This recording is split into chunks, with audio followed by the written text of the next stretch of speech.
మార్చి 18, 2015 నాడు కొత్తగా దీన్ని బుక్లో అమలులోకి తీసుకొచ్చారు అధ్యక్ష. దీనిలో భాగంగా 316 పేజీ నెంబర్ 128లో చెప్పినట్టుగా సభలో మాట్లాడినప్పుడు నిశ్శబ్దంగా ఉండాలి, లేకపోతే కార్యకలాపం ఆటించగలగదు, హేళన ధనులు చేయరాదు అధ్యక్ష. ఇక్కడ అటువంటి పరిస్థితి కలుగుతూ ఉంటుంటే నేను పొద్దున కూడా మీకు చెప్పిన అధ్యక్ష, ఒక గౌరవ శాసనసభ్యురాలు మంత్రికి సంబంధించినటువంటి వీడియో మార్ఫింగ్ చేసినప్పుడు మీరు కేసు పెడతారు. నేను అటువంటి వాళ్ళకి ఒక టాడా కేసు ఉంటుంది. అటువంటి వాళ్ళకి సంబంధించిన వాళ్ళు ఇక్కడ సభ్యులుగానే ఉన్నటువంటి వాళ్ళే. కాబట్టి దయచేసి మీరు మళ్ళీ కూడా కొడతాను ఈ యొక్క ప్రకారంగా బెదిరించి చంపుతామనేటువంటి విధంగా, బయటికి రమ్మనే విధంగా, అందులో ఉన్నటువంటి గౌరవ శాసనసభ్యులు ఆడ మాట్లాడుతున్న వాళ్ళు పార్టీని మారినటువంటి వాళ్ళే, ఒక పార్టీ నుంచి ఒక పార్టీ నుంచి కోవర్ట్ అయినటువంటి వాళ్ళే కదా అధ్యక్ష. ఇది కొత్తగా వాళ్ళేదో ఇలా పెద్ద సత్య హరిశ్చంద్రునికి సచ్చీలుగా మాట్లాడితే ఎట్లా అధ్యక్ష? మేము చట్టంలో ఉన్న దాని ప్రకారంగా వాళ్ళు బాధ్యత నిర్వహించాలి. మిమ్మల్ని కూడా కోరుతున్నారు అధ్యక్ష. వాళ్ళు అట్లా మాట్లాడుతూ ఉంటుంటే, బూతులు తిరుగుతూ ఉంటుంటే, సభ్యులకు సంబంధించినటువంటి హెచ్చరికలు చేసే విధంగా బయటికి రమ్మని చూసుకుందాం అంటుంటే, శాసనసభకు సంబంధించి అటువంటి వాళ్ళు మొదటి సభ, ఇది 3వ సభ, మొదటి సభ నుంచి కూడా అదేవిధంగా వ్యక్తులకు సంబంధించి టార్గెట్ చేసి లేదా వ్యవస్థకు సంబంధించిన అవమానకర పరిస్థితులలో ఇది మంచిది కాదు అధ్యక్ష. దయచేసి నేను శాసనసభ వ్యవహారాల మంత్రి గారు లేరు, కానీ మీరే దయచేసి ఇవాళ ఈ అంశానికి సంబంధించి రూల్ బుక్ కావచ్చు, ముందు మాట కావచ్చు, మనం ఈ చట్టాన్ని 2018లో ఆనాటి గౌరవ ముఖ్యమంత్రి అనుకుంటున్నాడు కేసీఆర్ గారు, ఇలా మాజీ ముఖ్యమంత్రి వారి తప్ప శాసనసభ వ్యవహారాలకు సంబంధించిన నడిచింది అధ్యక్ష. ఇది ఇలా మనోడు చెప్పిన 320 ప్రకారంగా ఒక మంత్రి మీదనో ఒక సభ్యుని మీద మాట్లాడితే మీకు నోటీస్ ఇవ్వాలి. ఏది పడితే దానికి వచ్చినట్టు మాట్లాడితే మీరు సభ్యునిగా మీరు స్పీకర్గా అవకాశం ఇచ్చినారు.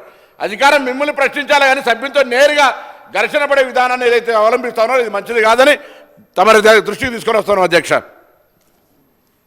ఇంతకు మునుపు కూడా సభలో డిప్యూటీ చీఫ్ మినిస్టర్ గారు స్టేట్మెంట్ ఇచ్చినప్పుడు కూడా నేను ప్రతిపక్షాలకు మళ్ళీ ప్రాధేయపడ్డా, మీ సీట్లలో మీరు కూర్చోండి అంటే వాళ్ళు కూర్చోకుండా ఈ విధంగా పోడియంలోకి వచ్చి ఆ విధంగా చేసుడు అది మంచి పద్ధతి కాదు. సభా సాంప్రదాయాలను దెబ్బతీసే విధంగా ఉన్నది. సభలో ప్రతి సభ్యుడికి మాట్లాడే అవకాశం ఉన్నది, హక్కు ఉన్నది. మరి చైర్ పర్మిషన్తో సభ్యుడు మాట్లాడుతుండగా ప్రతిపక్షాలు 4 రోజుల నుంచి ఇదే విధంగా ప్రవర్తన చేస్తున్నారు. ఇది కొత్త సభ్యులకు చాలా వింతగా అనిపిస్తున్న సభల ఈ విధంగా ప్రాక్టీస్ మంచిది కాదని చెప్పేసి తెలియజేస్తూ నాగేందర్ గారిని మాట్లాడవలసిందిగా కోరుతున్నాను. థ్యాంక్ యూ అధ్యక్ష.